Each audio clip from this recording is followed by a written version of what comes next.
What's up, folks? Todd Tramonte here with my buddy Jason Simard, and we wanted to do another quick conversation and share it with you. As you know, we do these periodically, and we do it to sharpen each other and just kind of keep each other on our toes, but we also like to share them with you in hopes that it's beneficial for you. So what's up, Jason? What up, Todd? How you doing, my man? Doing really, really well. I know you guys are grinding up there. Anything amazing to report? Just the hustle is working. I mean, we figured out how to get an over 50% contact rate on our leads in the first basically 7 to 10 days that they register on our website. So that's been really good to get That's a decent number, 50, as in 1/2. That's an okay number. Yeah. So it's a very good number, especially anybody that knows. And we just have it down to a science. We've been in the lab working on a lot of stuff, and it's been really working well. And we've really upped our game this last 6 months, just continually tweaking and refining our processes. And we've found something that's working really well. So love that. Maybe we'll do a lengthy episode soon, and we'll just talk about that, like increasing contact rate to increase conversion rate or something. Because we're not at 50, but we've been pulling a lot more listings from what most people would not call traditional listing sources. And I would guess there's some crossover, but also some differences. There'd be some good takeaways. So we'll do that soon when we have a little bit more time. For the sake of today, Jason and I were just kind of pitching it out there that we would talk about top lead sources for 2020 so far, right? So we're a couple of months in. We're probably 25% of the way into the production year. And let's just throw them out there. So what lead sources are working really well for you guys? So referrals have been really good for us, going into our 4th year in the business now. Like, we've completed 4 years. So technically, I guess we're going into our 5th year, but referrals have really picked up. So a lot of the systems that we've put into play and what we've been nurturing there has been awesome. It's a great feeling when you have repeat clients come back or people make introductions. So that's been really good for us. Our internet leads continue to be a very solid pillar in our business. And it's something that our market's gotten more and more competitive as I've been very open and collaborative and sharing our best practices. My competition's taking notice, which is great because I believe in abundance. And if anything, it just makes us push that much harder and improve our game so that we can continue to elevate the industry. So internet leads have been great for us. And then I'd say sign calls. If you can get your listing game up, sign calls are an amazing tool. And on an upcoming episode, I'll go through my pre-qualification process with sign calls and how we convert a high percentage of those. And I think you guys will find that one to be pretty awesome. So those are probably, for us, those are our top 3 sources. As you know, we've kind of built a 3-pillar business with referral, social media, and internet leads being a big part of our pillars. So social media is sort of like the branding play that kind of allows us to have that mind share. We're in a market about 90,000 people. So it's a little bit easier maybe for us to build that mind share over the last 4 years, as maybe would be tougher for you in a big market like Dallas. So obviously there's areas in Dallas that you can probably focus on. So that strategy might take a little bit more time or focus. That's had to be our play. We're about 7 million. 7 to 8 million. So, you'd be stupid to be like, hey, Dallas Fort Worth realtor, we're going to be known for that. Like, maybe in 20 something years. And people in some ways have done that. And we're doing some things on that scale, like radio. The reason I bring that up is radio right now is our number 2A, right? Number 1 is always repeat and referral, and it's most profitable, most fun, most enjoyable, most humbling, all those good things. Number 2 is home search leads. And by the way, when we say referral, we count repeat and referral, like relationship driven, non-paid marketing, inbound.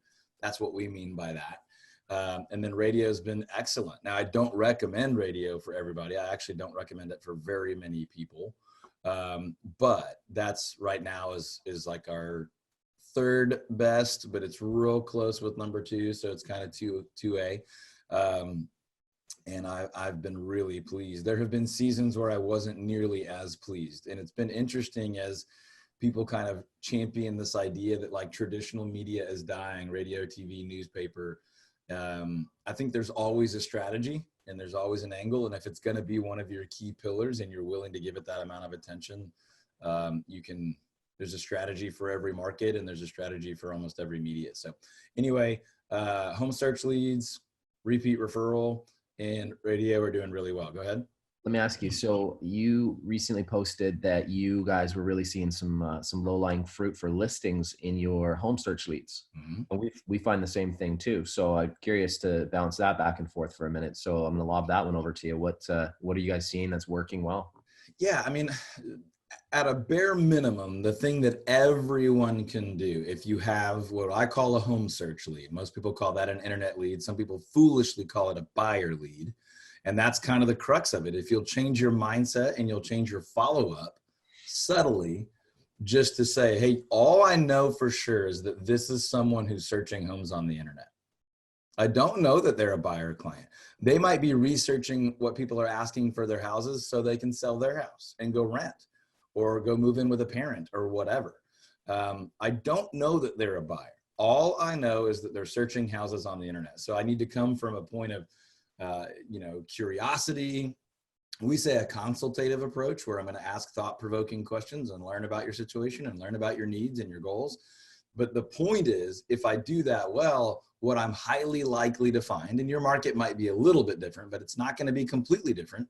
I'm highly likely to find that they are a seller doing some research. Now, they might be a seller and a buyer, so they really are searching homes to buy.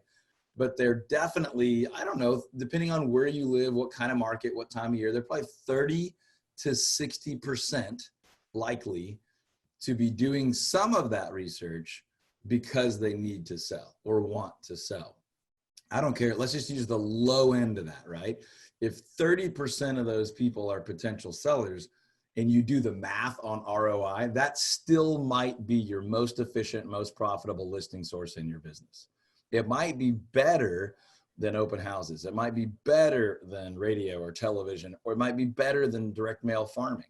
It might not, but it's highly likely to be competitive. If you say we can convert internet leads at X%, somewhere around 2, we can, if 30% of those are legitimate sellers, and of the ones that are sellers, about 80% of those are also buyers, then you can start doing some math and saying, man, if I spent $1 on this quote listing source over here, my return is not as good for listings as it is on this quote buyer source over here. So it's worth thinking about. So anyway, those are, I don't think there's a whole, I mean, there's other strategy. We have scripts and process and follow-up cadence and all that. But I think the thing that's valuable to the most people is just thinking about it like that and coming to those conversations in a way that you're learning and discovering how you can serve them best. Yeah, no, I agree. I mean, buyer leads that people call are often sellers in disguise, right? So I'll give you guys a couple really like simple dialogues you can add into your scripting that will help you guys uncover and flush out a why really quickly. So one of the questions I love to ask, second, third question, when I'm talking to a buyer, seller, doing a consultation is, Todd, what is it about your home right now that isn't quite working for you, that has you exploring other options? Yeah. So let's dissect that for a second. What is it about your home that isn't quite working for you? Is very soft, right? Because I'm not saying why don't you like your house? Or what do you not like about your house? Well, I like my house, right? You're going to get in a tug of war, but hey, what is it about your house that isn't quite working for you? Is a soft way to kind of invite people to start discussing some of the things that aren't working. And then exploring other options is a lot softer than, well, it sounds like you're going to be making a move. Well, I don't know yet. I'm still exploring that. So it's a dialogue. Yeah, exactly. So it invites them to open up. And then a really good kind of follow-up question that you could use is, so, well, besides the obvious of what you shared with me, what are the things that you would hope to gain with a potential move? And then you just listen. Yep. It's amazing. These questions here, we use these effectively like daily, and the amount of information you get from these types of questions is amazing, because now you start understanding the client. You understanding their why. And without understanding that why, it's really hard to move somebody forwards to see value in eventually a consultation with you, or, an exploratory tour, or however you want to approach that. But I'm a really big fan of really good questions. And so those are a couple little ones. If you're listening to this one, write those down. Those questions have made us beyond measure. I can't even measure how much those have helped us grow our business, but they're effective dialogues. So Todd, I'm curious, you probably have some that are similar. Yeah, I really like the language of those. I'm going to go back to the recording and share some of those with the team too. We call those layering questions, where I'm just trying to get one layer deeper. I'm not trying to go straight to the bullseye all at once, you know, and those are the ones where people feel like you're trying to trap them or force them to do something. And you're just trying to talk. You're just trying to learn. One of the ones I like a lot, and it's very similar to what you just said, is it's kind of like, man, that's really, really exciting. You know, are there some areas you guys have thought or dreamt about living before? Yeah. And sometimes you'll say, are there some other areas that you guys have thought or dreamt about? It's like, man, we would love to be over near that golf course. Or man, we would love to be out there where they have those acreage lots. You're like, oh man, I know exactly what you're talking about. That area is awesome. So what, you know, when you've thought or dreamt about that, what comes to mind? What gets you excited about that? And I don't care when that happens, but if that were to happen, what would be the draw, you know? And very similar to the language Jason was using, which is just give them permission to dream that dream, give them permission to complete that thought, but don't lead them so hard they feel like you're trying to handcuff them or put the leash on and drag them down the path of moving. Right. So that's one that I've really liked. By the way, that one's pretty effective if you're ever just doing like some neighborhood prospecting or farming or calling, you know, circle prospecting around a new listing or for a buyer, which by the way, those are kind of old school things, but they work. And if you're just, instead of saying, hey, you know, we have a house for sale down the street. Have you guys ever thought about making a move? I mean, that's pretty direct. It can work if you do it enough, by the way. Jim Rohn says you can make up for in numbers what you lack in skill. But what we're talking about right now is skill. And if you were to do that more attractively and a little bit softer, like, great. And if you guys know anybody that's thinking about moving to the neighborhood, here's a chance for you to pick your neighbor. By the way, have you guys ever thought or dreamt in any way about living in a different area? It's just it's so open-ended. Yeah. It's so open-ended. It allows me to engage. I can't just give you a one-word answer. It's hard to give you a one-word answer. And that's kind of the goal, right? When you're trying to open up and build rapport and trust with someone that you don't know yet, you have to be amazing at asking questions. And we spend a lot of time with our students really practicing these things so that they have the tools to just open up. And it's an advisory approach. One thing that I always recommend is never, ever make a recommendation to a client until you understand 100% of their full picture. Right. So that means you have to ask good questions. You have to get to understand them. You have to repeat back. So, hey, what I'm hearing, Todd, is this is important to you, right? So you need to be able to do that. And then you ask the question, is there anything that I've missed? Yep. That's critical. Is there anything that I've missed? Give them the opportunity to fill in the gaps if you've missed anything. No, you know what, Todd, that's exactly what we're looking for. Fantastic. Now I've earned the right to make a recommendation. And if you can follow an advisory approach, and Todd and I are both big fans of that, it's absolutely going to change and revolutionize your business, because you're never going to assume anything.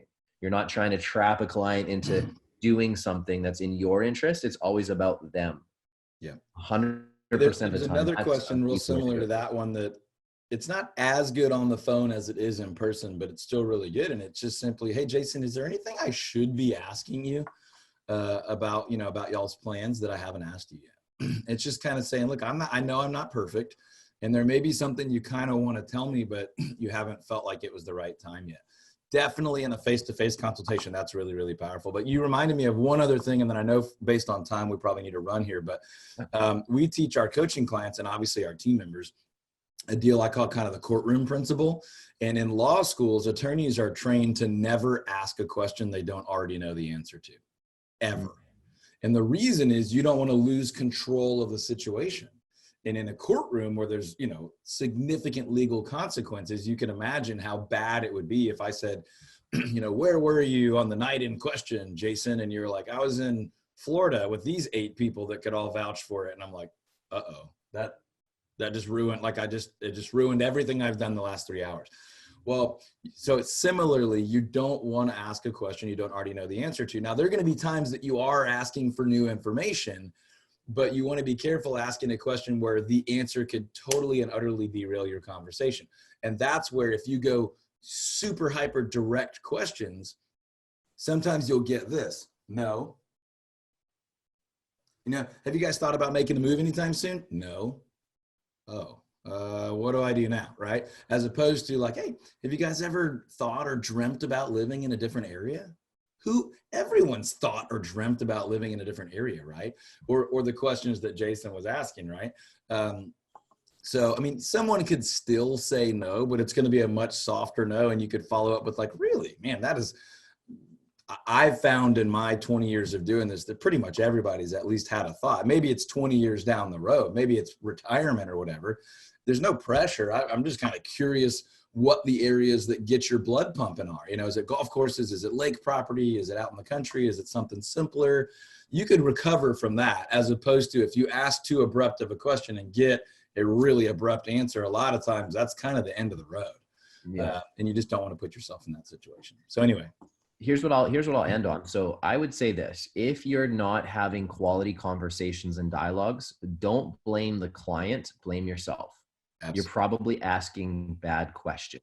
And that's the reality. I hate to say that, but you know, at the end of the day, if you can't point the finger at yourself, then you're never going to be able to fix your problem. And that's the facts. I've seen it over and over. And people get in the habit of trying to ask questions that get too focused and are too agenda based. And then what happens is you're not getting any response or engagement from the other side. So you're doing 80% of the talking, they're doing 20%, not the reverse. Because really, if you ask a great question, you just have to become a good listener.